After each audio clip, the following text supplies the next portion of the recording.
Сёння паговорым пра тое, ці можа Лукашенко калі-небудзь добраахвотна пакінуць уладу і хто можа зрабіцца ягоным пераемнікам. Пішыце ў каментарах, што думаеце на гэты конт і якой вы бачыце нашу краіну пасля Лукашэнкі. Напярэдадні 9 жніўня дня прэзідэнцкіх выбараў 2020 годзе, якія змянілі лёс Беларусі і жыццё многіх з нас на «да» і «пасля», варта празраць пра тое, ці адыдзе Лукашенко ад улады і што можа быць пасля яго.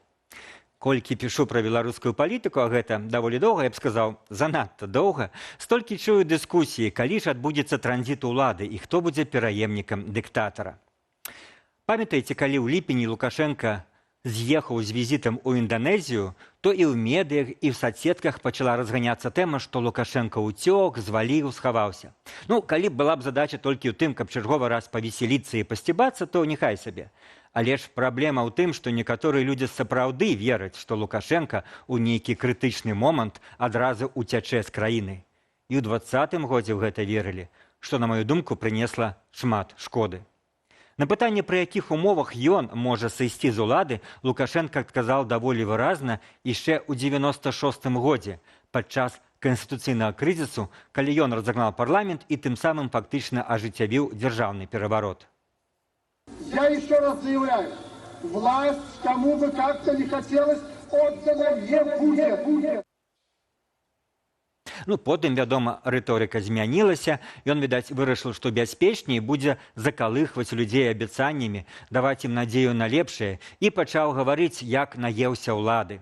Напрыклад, у 2005 годзе я ўжо наеўся ўлады, за 10 гадоў свайго прэзідэнцтва далей няма куды. У прынцыпе, такіх цытатаў шмат, не буду вас імі загружаць. Але выглядае, што ў Лукашэнкі з уладай як з дранікамі. Вось наеўся, здаецца, больш не трэба. А праз 2 дні зноў так хочацца, што ажно не магу. І ў 19 годзе прагучала фраза, якая стала мемам. Я посиневшими пальцами за кресло держаться не буду, если вы откажете мне в доверии. А ў 2020 годзе ён працягваў, ён казаў, што будзе ў вас новы прэзідэнт. У лістападзе 20-го даслоўна заяўляў: «Ніякую канстытуцыю я пад сябе не раблю. З новай канстытуцыяй я ўжо з вамі прэзідэнтам працаваць не буду». Яшчэ тлумачыў, што гэту новую канстытуцыю ён рыхтуе для свайго пераемніка, паўнамоцтвы якога будуць абмежаваныя. А новая канстытуцыя, якая прымалася нібыта для транзіту ўлады для іншага чалавека, была ухваленая ў лютым 2022 года. Але з намі все той жа твар, тыя самыя пасінелыя пальцы. І так год за годам. Кажа, што стаміўся, наеўся ўладай, не будзе трымацца, хутка прыйдзе новае пакаленне, але потым бац!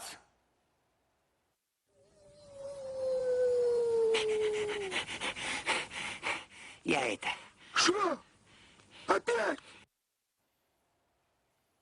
Зноў тое самае. І што самае смешнае, а можа і трагічнае, што знаходзіліся людзі, якія, напрыклад, верылі, што Александр Лукашенко не будзе вылучацца на так званых выбарах у 2025 годзе. І даволі доўга даказвалі нам, што гэтага не адбудзецца. Прызнаюся, часам я нават пачынаю сумнявацца, калі нейкія эксперты гадамі нам даказваюць, што Лукашенко не будзе вылучацца, альбо вось-вось сыдзе, гэта проста наіўнасць ці наўмысная гульня на ўладныя наратывы. Дарэчы, яшчэ адзін аргумент таксама выклікае ў мяне моцныя падазрэнні наконт таго, хто і навошта яго запускае. Гэты аргумент на тэму «а можа без Лукашэнкі будзе яшчэ горш?» Маўляў, сыход Лукашэнкі не пазбавіць Беларусь сістэмных праблемаў, многія з якіх адлюстроўваюць сённяшні ўзровень свядомасці і развіцця беларускага грамадства. Часам узнікае ўражанне, што такія размовы заводзяць людзі, якія альбо не ўяўляюць, як функцыянуе аўтарытарная сістэма Беларусі, альбо наўмысна хочуць навязаць грамадству тэзіс, што кардынальныя перамены не адбудуцца нават пасля сыходу дыктатара.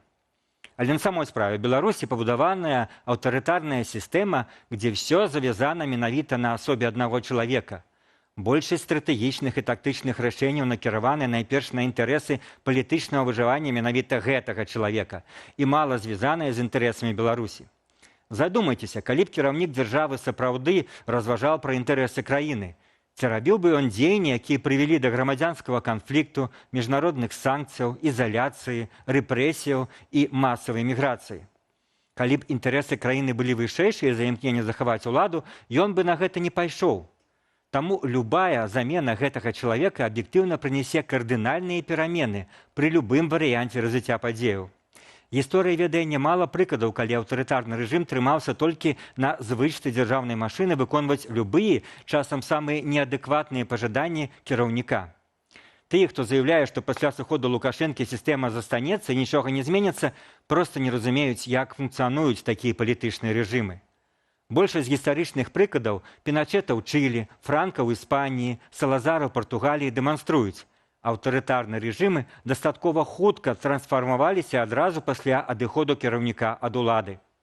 Прытым не толькі тады, калі каўдылья замянялі апазіцыйныя сілы, але і ў выпадку, калі на змену прыходзілі пераемнікі ці паплечнікі. Перамены ўсё роўна былі непазбежныя. Можна прыгадаць і Савецкі Саюз, калі смерць Сталіна не памяняла сістэмы, але змяніла краіну, асабліва для тых мільёнаў людзей, якія былі вызваленыя з лагераў. А можна прыгадаць і сённяшнюю Венесуэлу, дзе ўжо пачаліся перамовы паміж уладай і апазіцыяй. У гэтым ёсць нейкая непазбежная гістарычная заканамернасць. Любы пераемнік дыктатара, нават той, які клянецца вернасці курсу, насамрэч амаль заўсёды вымушаны праводзіць іншую, звычайна больш ліберальную палітыку. Заўважце, фанаты Лукашэнкі называюць сябе ябацькамі, прызнаючы, што яны не прыхільнікі нейкага пэўнага палітычнага курсу, а проста падданыя аднаго канкрэтнага чалавека. Не стане гэтага чалавека на чале дзяржавы. Яны, не маючы ніякай ідэйнасці, альбо знікнуць, альбо разбегуцца па самых розных палітычных прыхільнасцях. Так што так, все зменіцца, калі Лукашенко сыдзе. Сістэма не застанецца некранутай. Пачнецца барацьба за ўладу, з'явяцца розныя групы інтарэсаў, перацягвання канату, імкліва падключацца замежныя гульцы. І, дарэчы, тым, хто спадзяваўся, што Лукашенко сам кудысьці знікне, уляціць, збежыць, то ён сам максімальна канкрэтна, выразна адказаў на гэта яшчэ 17 жніўня 2020 году. Падчас той славутай сустрэчы з рабочымі менскага заводу колавых цягачоў, якія крычалі яму «Сыходзь». Вы говорите о несправедливых выборах и хотите провести справедливые. Отвечаю вам на этот вопрос. Мы провели выборы. Пока вы меня не убьете, других выборов не будет. Вось такі варыянт. І праз 6 гадоў пасля тых падзеяў відавочна, што на сёння ён не рыхтуе ніякага пераемніка, бо выбраў сцэнар, сяджу ў крэсле да апошняга.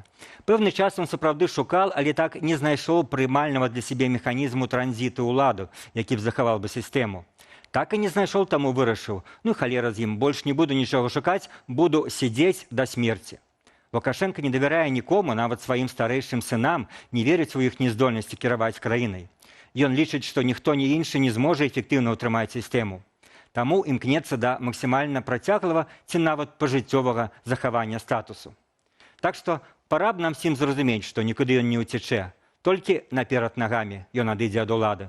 Бо ўлада для яго – это сінонім жыцця. Пакуль ён жывы, то будзе чапляцца за ўладу да апошняга ўздыху. Сітуацыю варта ацэньваць адэкватна, і 30 гадоў – гэта даволі вялікі тэрмін, каб зрабіць дакладныя, абгрунтаваныя фактамі высновы.